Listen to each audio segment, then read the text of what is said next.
ka-RSP, eto na muli ang gabay, patnubay, palala at prediksyon ni Master Hans Kuang ngayong araw ng Tuesday, October 8, 2024.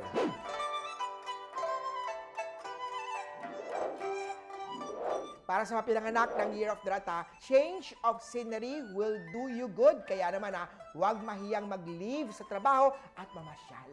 Gold at 7 ang swerte kay Year of the Rat. Kaya naman tayo, meron pang mga nakatali sa yung current job mo. Kaya naman hindi advisable na lumipat o mag-change ng bagong career o trabaho. Ganon din sa pag-ibig, madalas kailangan ng closure para makapag-move on. Silver at 4 ang swerte kay Year of the Ox.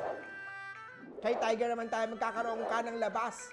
Pasok na swerte sa tahanan. Subukan maglagay, bumili ng Lucky Charm na Tibetan lamp salt. Ilagay sa office o bahay para ma-remove ang mga negative energy na dala ng mga tao sa paligid mo. Dark pink at 2 ang swerte kay Year of the Tiger. Kay Rabbit naman tayo, maraming problema ang mag-aabol sa'yo. But remember, hindi sagot ang paluwagan o pag-utang sa ibang tao. Blue at 1 ang swerte kay Year of the Rabbit.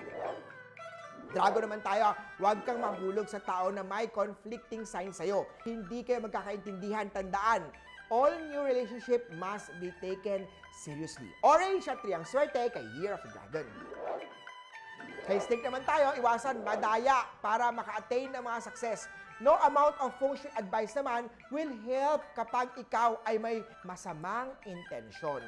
Yellow at 8 ang swerte kay Year of the Snake. Ito naman kay Year of the Horsey. Huwag lang puro forma kay crush kausapin mo rin at umamin ka. Kailangan ng good communication lalo na kay partner mo. Blue at 8 ang swerte kay Year of the Horsey. Kay Goat naman tayo, magkakaroon kayo ng promotion, recognition at awards dahil sa pagiging good influence mo sa trabaho mo. Keep up the good work! Brown at 3 ang swerte kay Year of the Goat.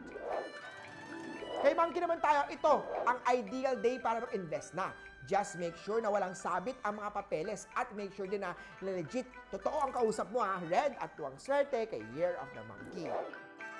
Rooster naman tayo, magsuot ng mystical love amulet para mahanap mo na ang the one na dadalhin mo sa altar. Sana all! Gray at 1 ang swerte kay Year of the Rooster.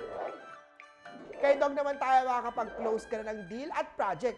Matatanggap mo na ang incentive at awards na matagal mo nang inaasam. All your hard work will be recognized. Ituloy lang ang magandang pag-uugali. Purple at 7 ang swerte kay Year of the Doggy. At sa Year of the Pig naman tayo, may mga kamalasan, negative ngayong araw. To avoid negative energy entering your door o bahay mo, maglagay ng Lucky Evil Eye Amulet para mataboy ang mga evil o mga ill intention. Bilhin ang mga Lucky Charm na kailangan sa Lucky Charm Store ni Master Hans Kua. Green at 5 ang swerte kay Year of the Piggy. Uli po, ito po yung mga gabay, patnubay, palala at prediction lamang ni Master Hans Kua. Nasa inyong mga kamay, nakasalalay ang inyong tagumpay.